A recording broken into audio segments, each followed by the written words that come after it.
Witches, ghosts, vampires, monsters. This is the season, y'all. This is it. It is Halloween season, and I am here for it. It's our time. And so I'm going to be reading 5 books in this vlog, all of which are backlisted Halloween titles. Now, when I say that, these are books that I've wanted to read in the past, but haven't because I felt like I needed to read them around Halloween season, and I never got to them. And so it just kind of fell by the wayside. So these are all backlisted books that I'm going to be reading, books that have been released over a year ago or longer. I'm going to read Cackle by Rachel Harrison. This is a witch story. I'm going to read A Dowry of Blood by S.T. Gibson. This is kind of like wife of Dracula type story. I'm going to be reading Kill Creek by Scott Thomas. This one's a haunted house story about authors, which is interesting. And then I'm going to be reading The Shuddering by Anya Ahlborn. This is a monster horror set in isolation in the snow. Yes, please. And then I'm also going to be reading The Laws of the Skies. This is by Gregoire, Courtois. And this is a monster horror, but the monster is a little boy. And so not really monster, but human monster. So yeah, we're gonna hit all of those different tropes within this video. I'm excited for you to come along with me and see how, how these fall on the scale. I'm gonna rate all of them by scare factor out of 5, and then also I'm gonna rate them by their appropriateness to read during Halloween time. Have I been waiting in vain? We'll find out. So I'm going to send you back to about a week and a half ago when I started reading these books, and let's just go ahead and get into it.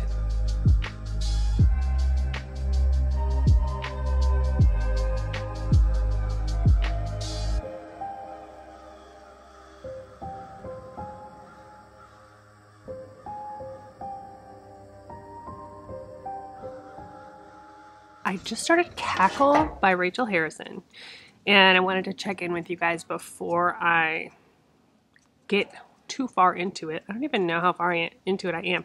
Here's the thing about the Rachel Harrison books is they're never on SCRIBD. I can never get them in my library.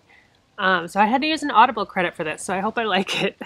I am maybe 20% into Cackle, and I'm really liking it so far. I wanted to check in because I have an odd relationship with this author already, not having read any of her books, because I have seen interviews with her, especially on Stephanie's podcast, Books in the Freezer, who's going to be joining me for the Midnight Society Book Club this month, reading Rouge, also with Kayla from Books and Lala. Anyway, I feel like I have a feel for her personality, and I feel like I know what she's like. So I am curious to see if my impression of her as a person carries over into her writing style. So that's going to be fun to find out. The main character in the story is Annie.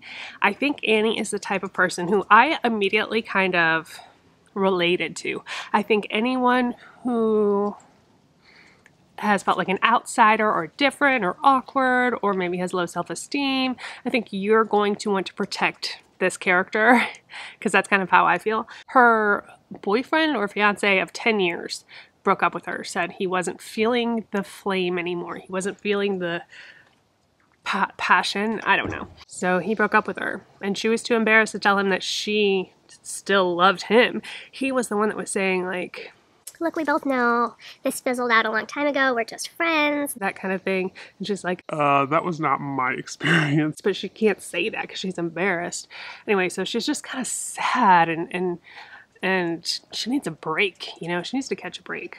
Anyway, she just turned 30. She's out at the bar with some girl from her work who she's never until today taken the time to get to know. And she knows she's moving. She's got to get out of the place with her boyfriend. So she's like, well, I guess there's no point trying to create a relationship with this person, but they're here. It's my birthday. They go to this fortune teller, and the fortune teller tells her she has a darkness within her. Yes, girl, you go get your darkness. So then she moves away and she starts a new job. She's an English teacher and ASL teacher at a high school.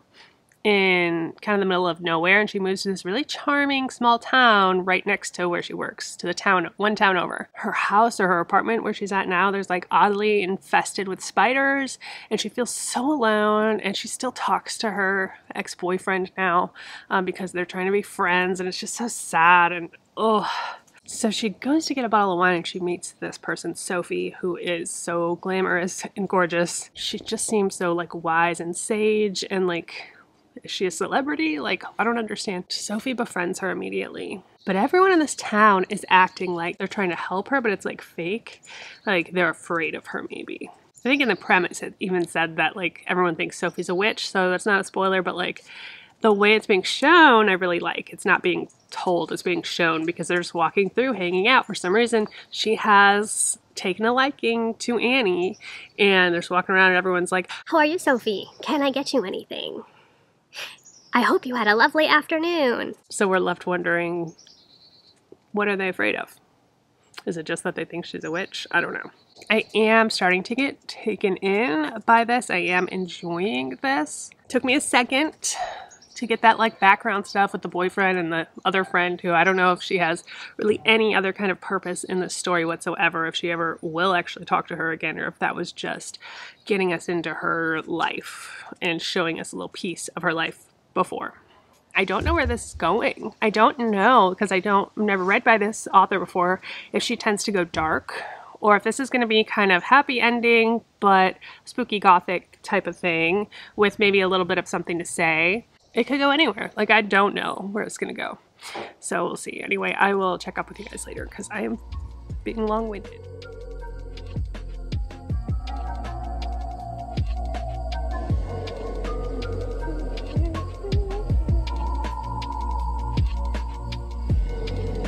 Alright, hello, good morning. I am at my mother-in-law's house. I've been spending some time over here lately. She's been battling cancer for the last year, so hanging out with her today since I'm not working, spending some time with her and the doggies. Say hi. Say hi. This is Harlow. Hello. Hello. Sorry if it's kind of loud out here. There's a lot going on, I feel like. Don't mind my hair either. Oh. Hold on, Harlow. I gotta talk to the peoples. So I want to update you on Cackle because I haven't checked in a while. I've got like an hour left of the audio. Sorry, this is chaotic. I'm still unsure, and I think that's kind of the point, if Sophie is the good guy or the bad guy. Like, to the town, she's the bad guy. To Annie, she might be the good guy. And we're definitely exploring these things where Annie is a boyfriend girl. Like, she's a serial monogamist, which I can relate to in a way. It is kind of beautiful that we're seeing Annie kind of get to know herself. It's kind of a coming of age in a sense, because she is very much like learning how to be independent, how to be alone, but she's still struggling with those old things in her ears, those wants, those needs, that need for validation from a man.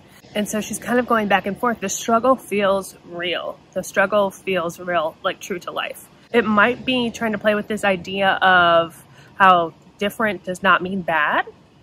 I think there's kind of a theme of that throughout this as well. And so I don't know if that applies to Sophie or not. Or if I'm kind of being lured in by Sophie because I like Sophie. I like Annie. But Annie is constantly getting this feedback from the townspeople about Sophie, and she is afraid. But she's also like daring to take up space. She's daring to not swallow her pride, to stick up for herself in situations when she feels like she's not getting her needs met, which is a beautiful thing. So I think this story is more, it's not like yes, it's set, you know, around this kind of spooky town, and it's about witches, but I think it's, even though it's got that spook factor, it's more about the dynamic of Annie and her coming to know herself and claiming herself. I'm gonna hopefully finish that today. I've been spending a lot of time embracing the witchiness. While I was editing my October TBR yesterday, I watched Practical Magic, I watched The Craft, and I was just really just getting into this witch mode. So it's been kind of fun doing that and delving into this idea. But yeah, today I'm just gonna be hanging out with my mother-in-law. I'm gonna spend the night here. Hopefully get some reading done. I'd like to finish this book and then move on to the Dowry of Blood. Hi, what's going on? I'm wearing my part on the other side today. Is it as weird for you as it is for me? Just curious. I know if you're Gen Z, you're probably saying part it in the middle. I don't want to show you what it looks like in the middle, but I'm not okay with it. I'm not okay with it. Anyway, I need to catch you guys up on Cackle because I finished that one and I have started A Dowry of Blood. In fact, that book is so short, I'm almost done with it. So we've got a lot of catching up to do. In the beginning of this video, I posed the question to myself, really, if her writing style matched up with the impression that she gave me through her interviews as a human being, and if that kind of felt like it fit together. And it did, and I'm not surprised by that. It absolutely did. This book in general is horror light. It's one of those books that you call horror because it is about witches, but at the same time, this is not a scary story at all. This story is more about following Annie as she finds herself. Her friendship with Sophie and the ways that Sophie is pushing her, whether that's good or bad, whether Sophie's good or bad. And I think that's on purpose, not telling us if Sophie's necessarily good or necessarily bad, or like leaving you thinking about that. But you know, sometimes you have to step up to the plate. You have to go through uncomfortable situations in order to become the person who's on the other side of that. How you react to these things that come at you is more important than classifying what those things are. Going through those struggles, having to reconcile with the fact that she valued herself so little, and not that she valued herself so little, but that she thought that by giving away a piece of her or a piece of agency or not speaking up when something bothered her, by making other people comfortable, and particularly men comfortable, that gave her her value. And she had to say, whoa. You know, she had to experience it, think about it, go through it, fall back, get back up, all of these things. And so that's essentially this story with a little bit of spook factors here and there with the witchy vibes, which I really liked. I ended up really enjoying this. Sophie, I kept getting Angelica Houston, Addams Family. And that's kind of how I pictured Sophie in this, as the Angelica Houston's Morticia.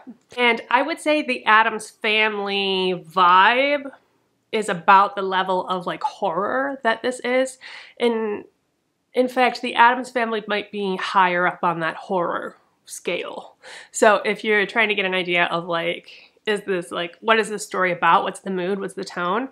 It's very, you know, small town, kitschy, but with some interesting characters and, you know, a little bit of supernatural thrown in. It's vibes. It's vibes. So yeah, I really liked it. It did match to what I thought it was going to be. I just want to make sure, you know, going into it, this is kind of a light spooky frock in the woods. Like, this is not like the other books that I normally read in the horror aspect of this. And with that in mind, you know, it's 4 stars, it's a fun time, it's a pretty quick read. For Cackle, I'm going to say that the scare factor is going to be very low. I'm going to give it a 1. But the ambiance factor is a 5. 5 out of 5. So there's that.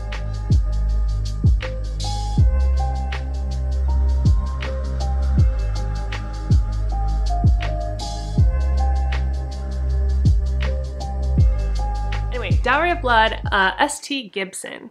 This is actually a really short story. I didn't realize it was so short. The audiobook was only like 5 hours if you play it at 1x speed, which I'm of course not going to do. What is this about? I mean, it is the whole thing with Dracula's bride. The way it's written is giving Addie LaRue, it's giving Slewfoot in a way. Not the witch vampire, like those don't mix, but the way that it's like old-timey. And I think that I'm not loving. That I'm not loving. We're following them from like the 15th century to the 20th century. They acquire new members of their family throughout. It is told through Constanta's perspective, Bride of Dracula. I mean, I suppose the whole thing could be a letter, but it's written like in a way where that kind of gets lost sometimes. But she definitely is talking to Dracula, and it seems that she has killed him. And she's saying, I just need to get this out. I need to get this story out from inside me. So she's going through how she met him, how she became a vampire, and then how there's their life throughout. And she's referring to him as her lover, but also her torturer. And it's clear that there is a very significant like juxtaposition. She has been in an abusive relationship, and having hindsight, that's kind of what this story is. It's her dissecting that trauma. The kind of like old-timiness of it I just don't really click with, but I still think this has potential to be a really great story, and I'm definitely understanding why so many people are loving this. I just don't know yet if it's for me. It may be, it may not be. Hi, it's the next day. I have finished A Dowry of Blood, and so I do want to talk to you about that. But before we get into that, I do want to talk to you also about Magic Mind. This is a productivity shot. It's one that I've come to really love and rely on, and I want y'all to know about this because this is specifically made for creatives. It comes in this little shot, right? And you can take this with your coffee. You can replace your coffee if you like, if you're sensitive to caffeine. Not only does this give you long-lasting energy, but it also gives you a sense of relaxation. I know that y'all are coffee girlies like me. I know you're always looking for that pick-me-up, that caffeine, but also I know you're stressed and anxious like me, which is why you're my tribe, okay? But I think that this is gonna be really helpful to you as it is to me, so I sincerely recommend trying this. If you're interested, you can get up to 56% off your first subscription within the next 10 days if you use my promo code, and that is bookish20. I'm gonna have the link down below. This has ceremony grade matcha in it. The L-theanine in the matcha is what gives you that energy without the crash. It also has lion's mane, ashwagandha. It's got adaptogens and nootropics in here, which helps you stress less and keep you focused. This thing is amazing. What I do in the mornings is I will drink my coffee as normal. I keep these in the refrigerator just because I like them cold better. Give it a good shake after my coffee and just take it like a regular shot. You do get most of the benefits of this within 15 minutes of taking it, but for its full potential, the benefits do increase with daily use. There's also a 60-day money-back guarantee if you don't like it. To be very frank with you, when I first started taking it, I didn't really love how it tasted, but I noticed so much difference in the way I felt that the taste of it became something that I enjoyed because of that association, because I knew it was gonna make me feel good. And so I ended up liking how this tastes. It's the weirdest thing, but that's, of course, human psychology, you know? So anyway, yeah, if you're interested in that, go check that link down below. Magic Mind. Love this stuff. I'm gonna take it right now, as a matter of fact. Yes, ma'am.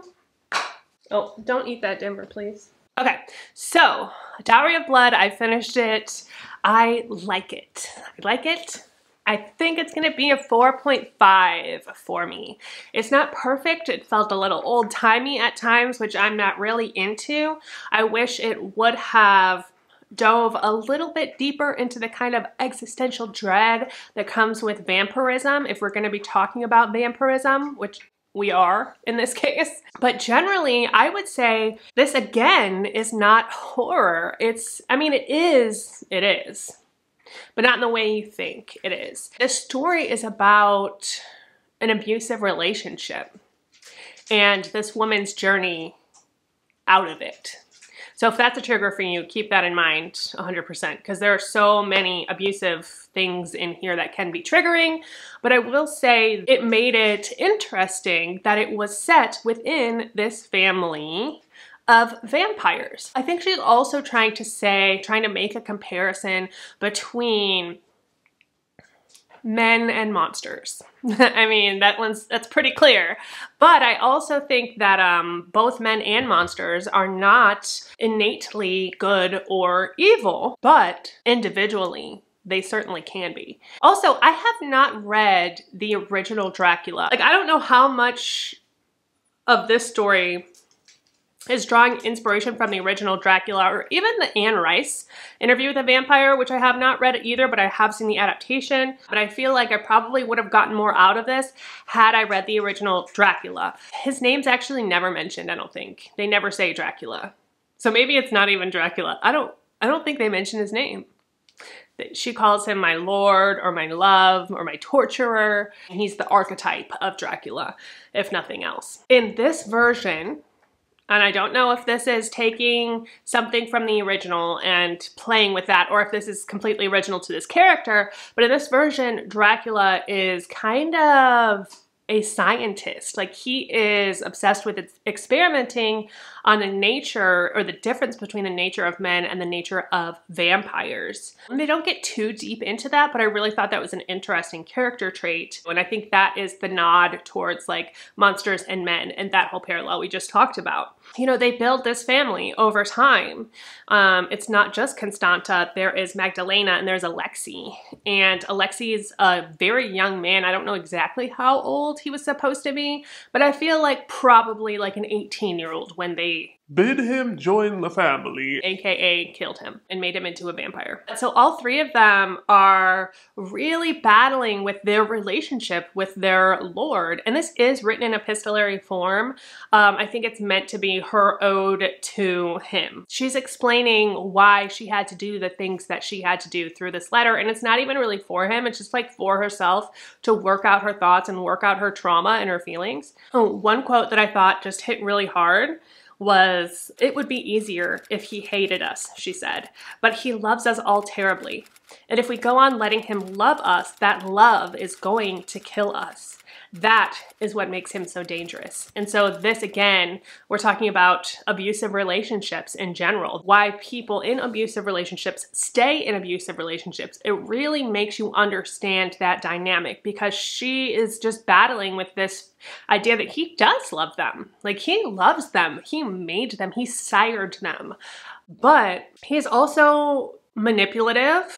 He keeps information from them so that he can continue that manipulation. So there's the suppression of knowledge and information in that. There's the restriction of friendships outside of the family. He's keeping them isolated. So you see all of these red flags, just so many red flags over time, and that is continually building. It's a really unique way to tell this story and to talk about this kind of relationship, this kind of abusive relationship. So I really, really like that. The beginning felt a little bit long, but once we kind of get this family together, the pacing starts to pick up, and it's a relatively short book as is. I really enjoyed this one. So let's talk about like the scare factor, and let's talk about the appropriateness for Halloween reading, or the autumnal or seasonal affect of this story. Scare level, that's difficult because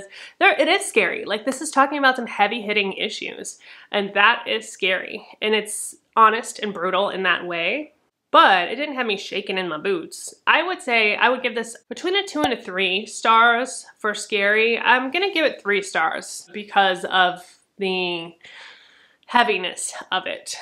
And then for the appropriateness of the season, of course, super appropriate, it's gonna be 5 stars. So yeah, vampires, I mean, I don't typically read about vampires. It doesn't always work for me, but I liked this one, and this one did work. So next I'm gonna start Leech. Okay, y'all. So I have been reading Leech today by Hiron Ennes, and I gotta say, I don't like it. I don't like it. My brain is not only unreceptive to this, but it is actively repelling this story.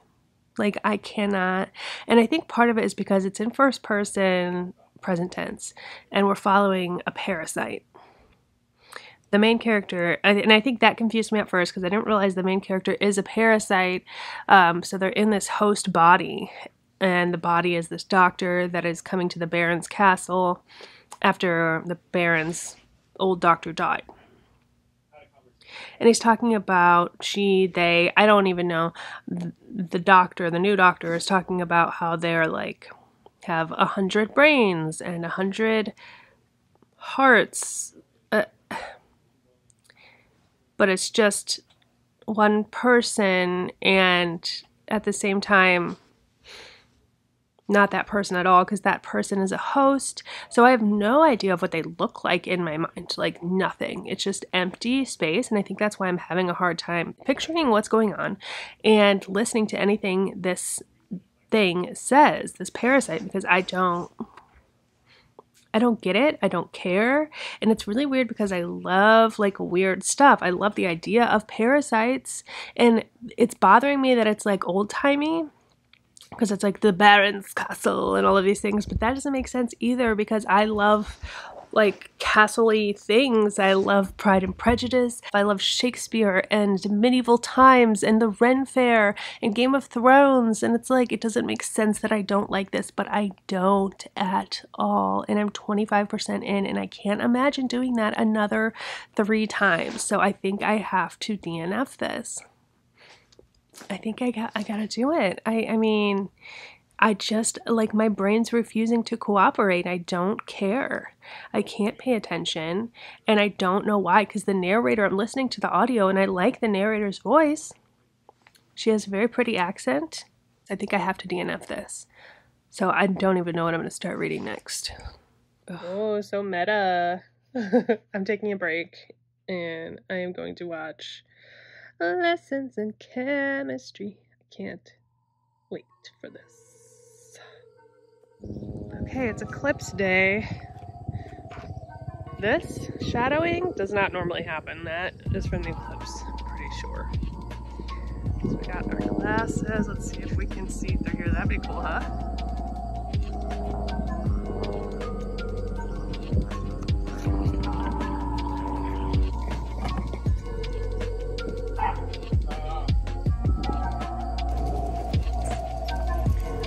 Being such a good boy, Rippy. We'll smell some things. All right, let's go. Let's go, Rippy. Good boy. Good boy to Rippy. Yeah. Rippy, you getting tired, buddy? I think he is. He's starting to pant. What is exercise? I get it, bud. I'm sorry.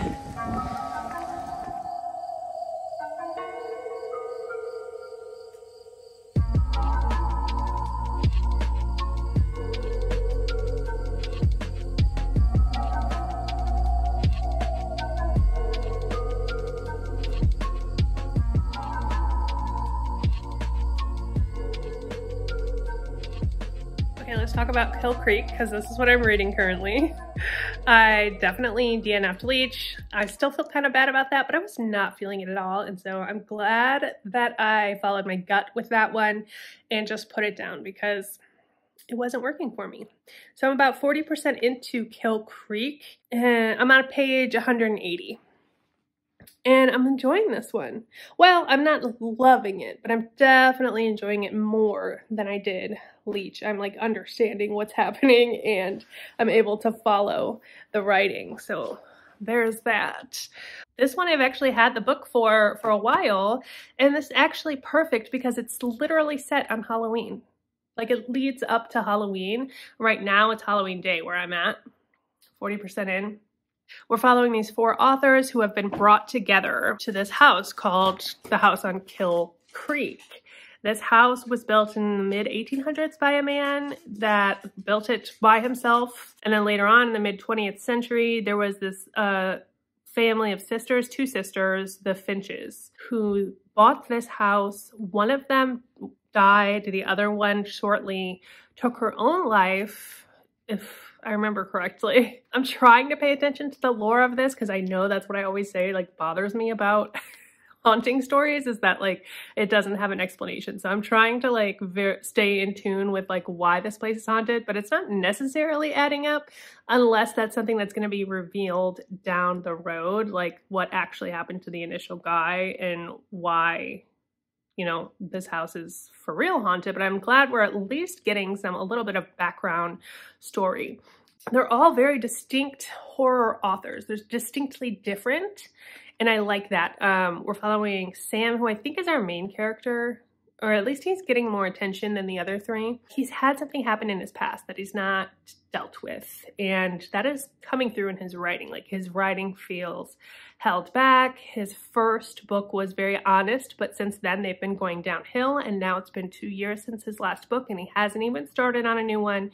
He feels incredibly stuck. He's lost his wife and he's just in a bad place. But he writes stuff like Stephen King's like It, you know, small town, friend group, paperboy type of stuff. And then we're following Daniel, is it? He writes young adult horror, and he's written like 50 books, but it's all for teenagers. His thing is that he's like a devout Christian, and the Christian community, his church and stuff, are starting to feel like he's dabbling in the occult. He's also a family man. He's got a teenage daughter. In his view, all horror stories are this battle between good and evil, and good always wins. And then we have, who else? Sebastian, who's like the wise, sage, old author who is just like everyone there looks up to him. He influenced Sam greatly, and he's giving like Stephen King vibes too. Like just like the guy that everyone knows, you know.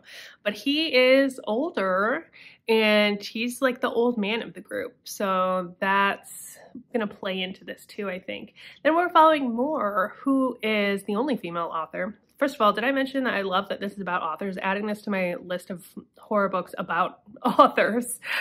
Moore, she writes the like unhinged characters that, you know, get into kinky situations with demons and stuff like that. Like she is out there.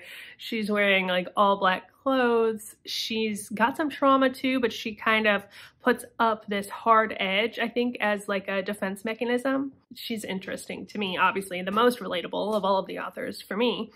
And then we have Wainwright, who's the guy that's putting them all together, and he is in charge of, or works for, or owns this some kind of social thing where he's gathering all these people together. He's going live on YouTube to interview all of these authors. And when he does, he really kind of hits them hard. He jabs them with some hard questions. That kind of opens up some wounds for all four of them. So currently, 40% in, it is Halloween night. They are in this house. They have just finished the interview and they are staying there, which I still don't really understand why they're staying there. They are filming. There's also another character, Kate, who's kind of Wainwright's assistant slash girlfriend. I'm hoping that some of the things that have been set up in here are going to play out nicely, but I don't know about the plot yet. And I don't know how I'm gonna feel about the ghost stuff. So we're gonna examine that. I'm gonna get back into it and then I'll check back with you.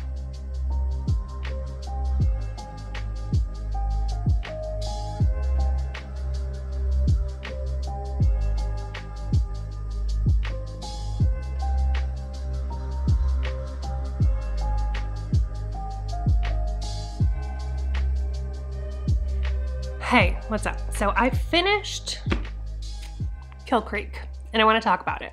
Where to start? I have a lot of thoughts about this actually. I don't love it, but I see its merit. It's doing a lot of stuff in here, and this actually took on a direction that I wasn't anticipating. This is not a standard haunted house story. And in fact, the synopsis, I didn't even finish reading the synopsis before I read this. Otherwise, I would have known that, probably. The whole deal where they like bring these authors together to this haunted house, the house on Kill Creek, it happens within the first half of the book. And then there's still a whole half of the book that happens after they leave this house. And that's really where the haunting elements start, when they leave this house.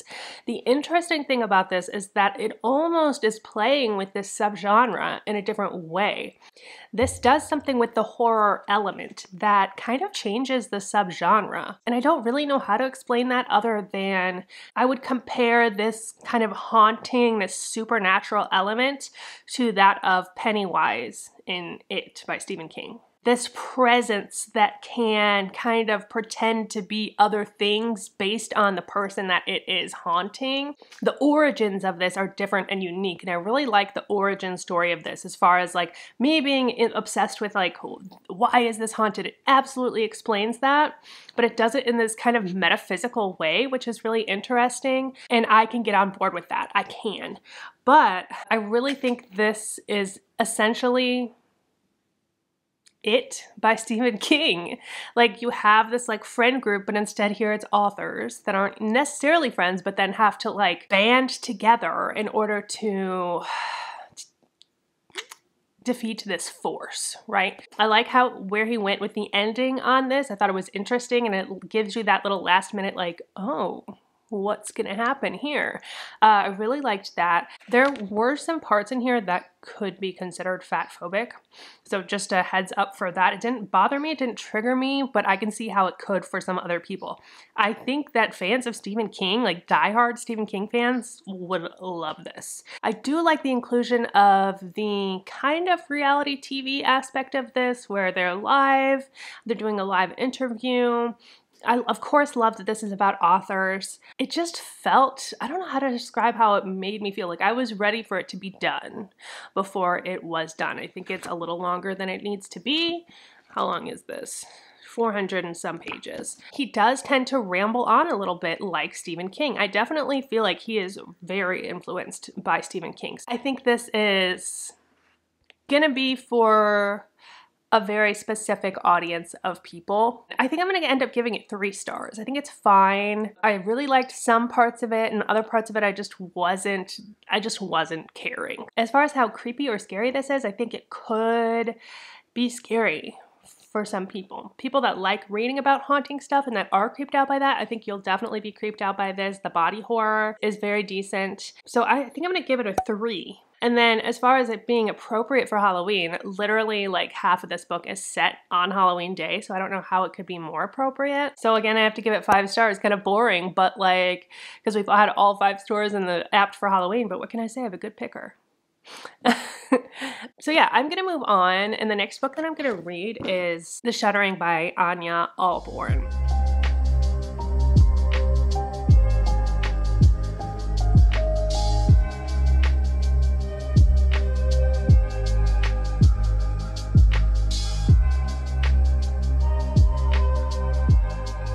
Just picked it up.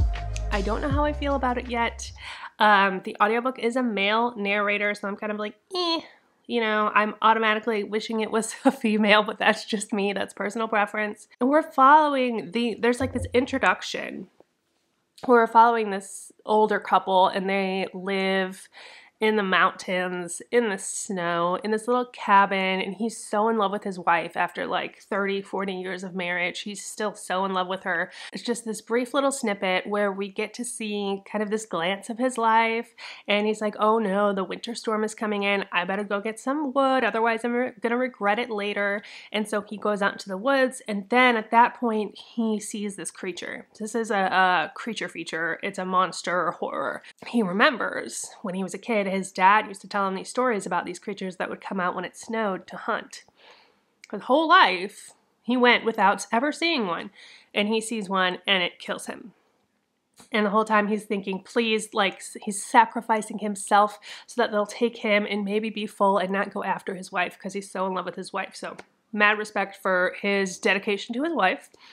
And then we just cut right into what I'm assuming is the main story, where we're following this group of people, a brother and sister who come from a very rich family, have a filthy rich dad who seems like a total asshole. The son is, I think, a professional snowboarder, and so they're going up into the mountains, into their family cabin. Don't know if it's like the same cabin or just in the same area as this first intro. And then there's another, I think the sister's friend is with them as well. Lauren, maybe? You know, the friend has a crush on Ryan. Ryan's the brother. The sister has some kind of connection to the brother's friend that they're supposed to be meeting up with or something like that, where they were like high school sweethearts and he broke her heart. So they're setting up these relationships. I think this is going to be like a slasher, which I'm not sold on 100%. You know, I don't get off on the thrill of just chasing people down and having them killed. I like a little more of a psychological aspect, but I have heard really great things about this one. And I respect Anya Ahlborn. I read Brother and loved that by her. I mean, hopefully I'm going to enjoy this. So anyway, I will get back to it and I'll touch base when I'm a little bit further in so I can give you a better idea of what the story is going to be about.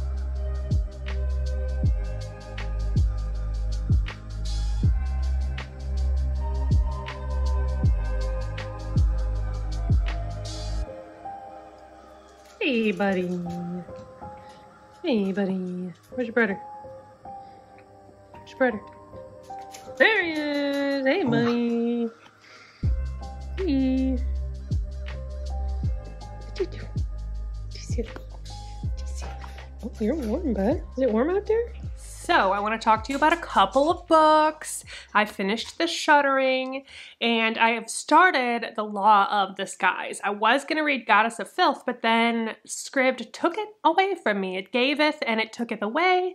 Now I'm reading The Law of the Skies, which is those are both novellas, but it's another one that I've been meaning to read for a while now. I think it fits perfectly into this vlog. So let's go ahead and talk about The Shuddering. This is by Anya Ahlborn. Last time I checked in, I wasn't sure exactly like the character names and how they connected. Ryan and Jane are twins. So they are twin brother and sisters. And then there was Lauren, who was Jane's best friend. I was right about her name.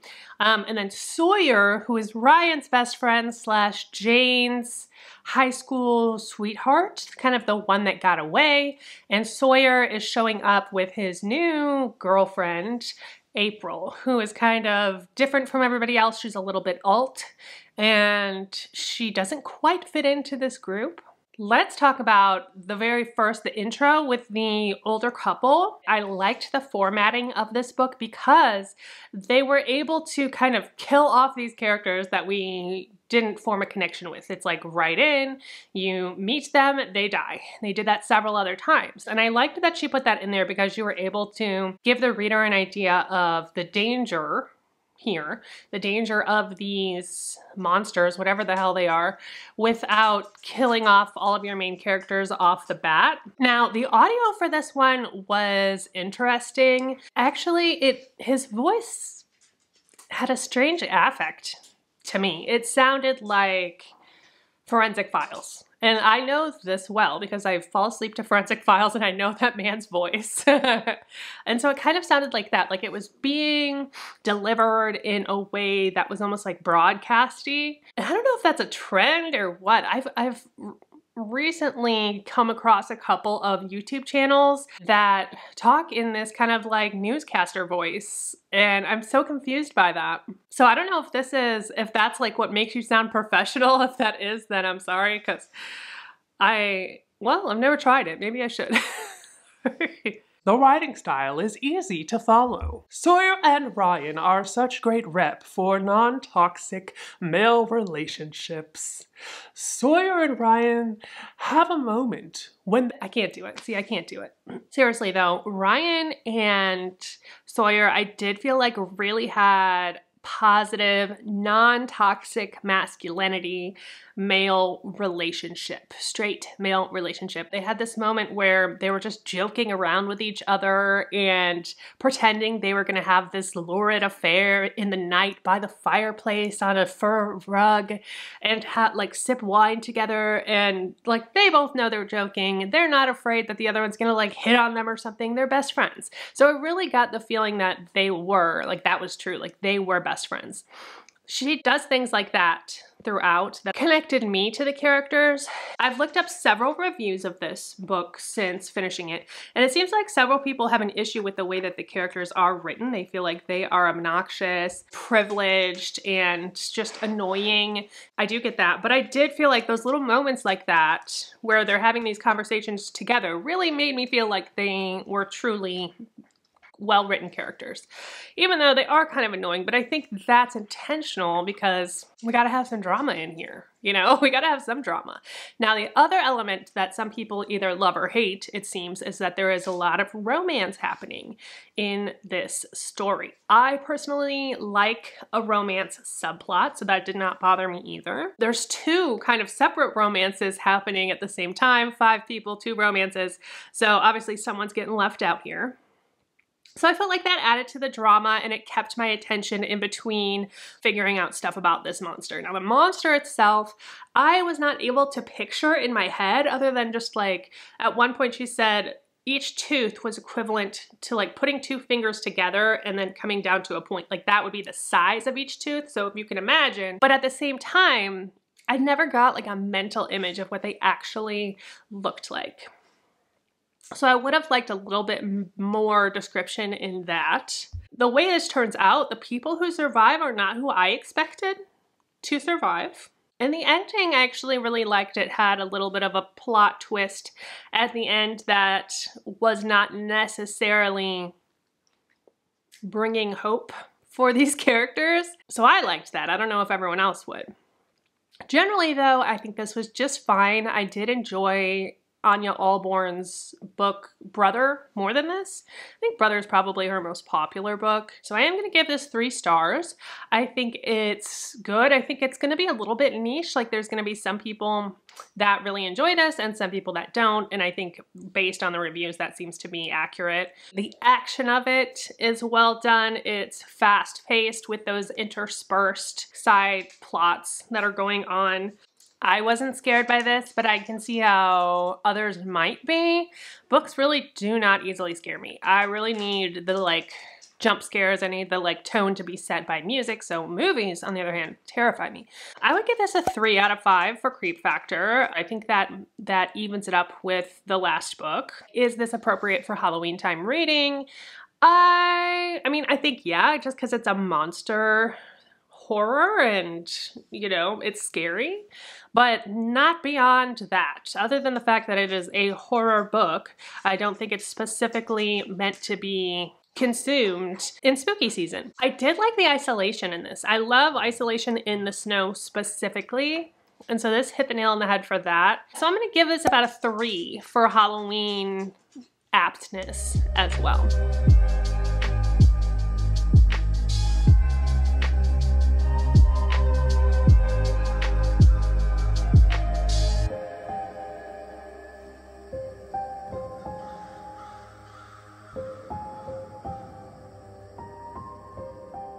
So let's move on and talk about The Law of the Skies. Who wrote this book? Oh gosh, yeah, they said his name at the beginning of the audiobook. I'm listening to the audio for this as well. And it sounded like French or something. Gregoire Courtois. I'm 54% into this exactly right now. And it's a really short, just over 3-hour audiobook. So I will finish this today. And it's one that I have picked up before and put back down because I wasn't interested in. So I'm glad I've now gotten past that point where I was uninterested, and I am interested in this plot. There's a lot going on. We're following these 12 kids and 3 adults, and the kids are all first graders. They are 6 years old, 7 years old. They are going on this camping trip with these chaperones.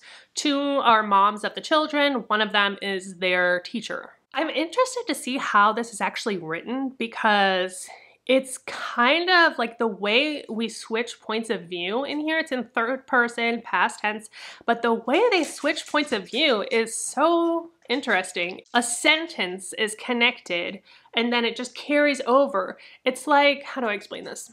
You know those games where you have to like say it's like a song lyric or something, and then you have to find another song lyric with one of the words from the last one, and that continues on. Let's talk about sex, baby. All through the night I'll make love to you. It's kind of like that. One person in one scene is talking about something which leads into something that another person is talking about in another scene. And I'm interested to know if there's actually a break in that in the written physical book, or if that is intentionally blended together like that, because it's kind of like disconcerting being the reader, because you're like, oh, who am I? Where am I? What's happening? When did I switch? And I feel like I'm keeping up with that pretty well. But I can see how if you're not fully paying attention to this, it will be hard to get into, especially because we have 15 characters off the bat. So I did start writing down the character names, and that really helped me kind of understand who is connected to who. There's a few things that I don't really get. First of all, the children are 6, and they are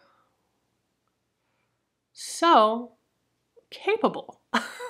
I'm not sure how much I believe that these kids have the sense of survival, like the survival skills, to be able to make decisions in the woods. First of all, I guess I should tell you like what's going on. So when the story begins, we are just following this group of kids as they're on this bus and they're being taken into the woods. We're getting to know the parents. One of them is Sandra. She is Jade's mom. One of them is Natalie. She is Hugo's mom.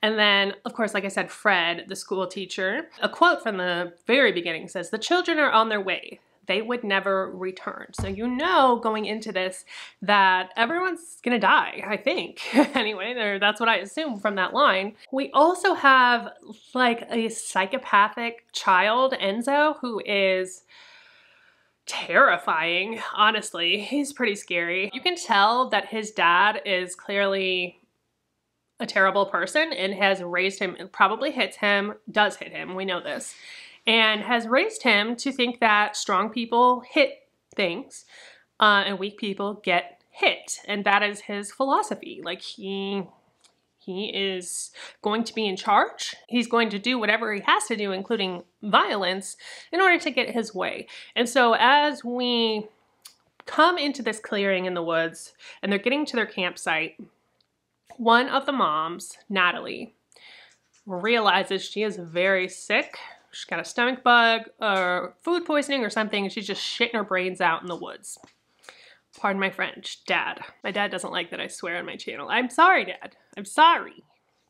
It's just who I am. Anyway, for some reason, so Natalie is a single mom. The other mom, Sandra, calls her husband to come pick up Natalie. Another part that doesn't quite make sense to me. Is there no one else other than your chaperone's husband who's never met you before? Like, you don't have anybody that can come pick you up. I don't get that, but he does. And his name is Orville, I think. Olivier. It sounds like he's an alcoholic and he hasn't had a drink in a long time, and so he takes this opportunity to go get a bottle of whiskey. And from what I'm gathering, when he gets drunk, he's not a very good person. And probably not sober either, but has more control over himself. Anyway, I'm not going to tell you too much of the plot. This becomes a bit of a Lord of the Flies situation. So yeah, that's where I'm at with this. And I am actually enjoying it. I'm interested to see what's going to happen to these kids, but I am a little bit skeptical about how well these kids are doing and their thought processes of what's to come, like how they're navigating through this. And they're like, okay, we need to find a shelter. I just don't necessarily believe that 6-year-old, like I feel like if it was my 7-year-old, she would curl in a ball and start crying and stay there until she died of starvation. So I really am just having a little bit of a problem accepting this, but I'm willing to suspend my disbelief a little bit because I am interested to see where this goes. So there's that. It's the next day. I finished The Laws of the Skies last night, but I didn't check in with you. So now's the time. How do I feel about this book? There are certain things I really enjoyed. I think this author did a really good job telling this story in a general sense. The title of the story, The Laws of the Skies, comes from this other story within the story that the teacher, Fred, is telling the kids around the campfire about this mouse who wants to fly. The mouse defies everything that she's ever known. She puts everything she has into changing her own body so that she can fly and look at the ocean from the sky. She just feels like the birds have it all, you know, and she wants that. And so she works and works and works until she attains that. Then, when she finally does, she is taught a lesson by the seagulls. Those lessons are the laws of the skies. So this becomes a kind of parallel to the actual story that's being told. I think the way that that was told, the way that that was put together and manufactured was really, really smartly done. There is gratuitous violence in this book. Honestly, it didn't affect me viscerally the way I thought it would, especially reading all of the reviews for this one. So many people are just saying bleak, brutal, just ridiculously over the top.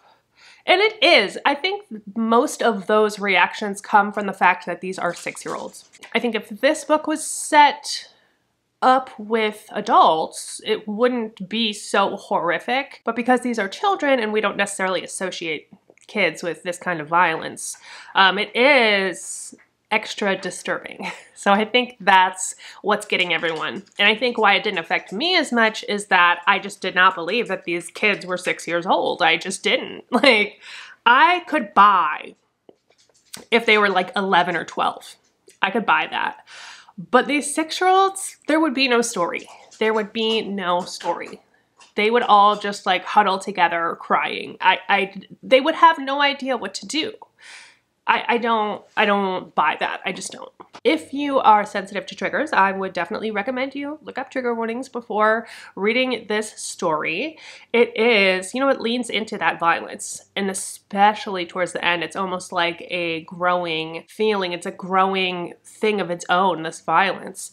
And the last 10 pages were the most brutal of the entire book. There is a scene at the very end with a child that is dying. I'll just say that. I don't want to spoil it. In a way that is exceptionally brutal. So yeah, keep that in mind if you're gonna read this. All in all, I think this story was fine. It was a quick read, very quick read. I do respect the author, though there were just so many things in here that I was like, why wouldn't you do this? Why wouldn't you do that? It felt very fabricated in the way that the details came out. It felt like there would have been other outs. It wouldn't have ended up like this if this was real life. But for the sake of what he was trying to do, I think he did accomplish that. I just have too much of a rational brain, I think, to let that fly. And so I am going to give this 3 stars. As far as scare factor, creepy factor, this is going to be, for me, a 4. Definitely the scariest. And again, that's kind of a subjective word, but definitely for me, the scariest of this vlog that I've read. Know that going in. And then as far as the aptitude for spooky season or appropriateness of reading it in spooky season, I don't think it's any more appropriate than The Shuddering. It's a horror story. It's definitely, up there as far as horror. I don't think this is considered extreme horror, but it might be. It might be. I'm not sure. I'm gonna give it a 3 again for appropriateness of spooky season, just because obviously it's horror, so it's appropriate during Halloween, but it doesn't happen around Halloween time. There's nothing supernatural going on in this story. So actually it might be less so than The Shuddering. Maybe I should give it a 2. Because at least in The Shuddering, there was some kind of supernatural monster, and in this one, we're talking more about the monsters of humanity, which is typically what I like to explore more often. Throughout this vlog, we've read 5 books. Oh my goodness.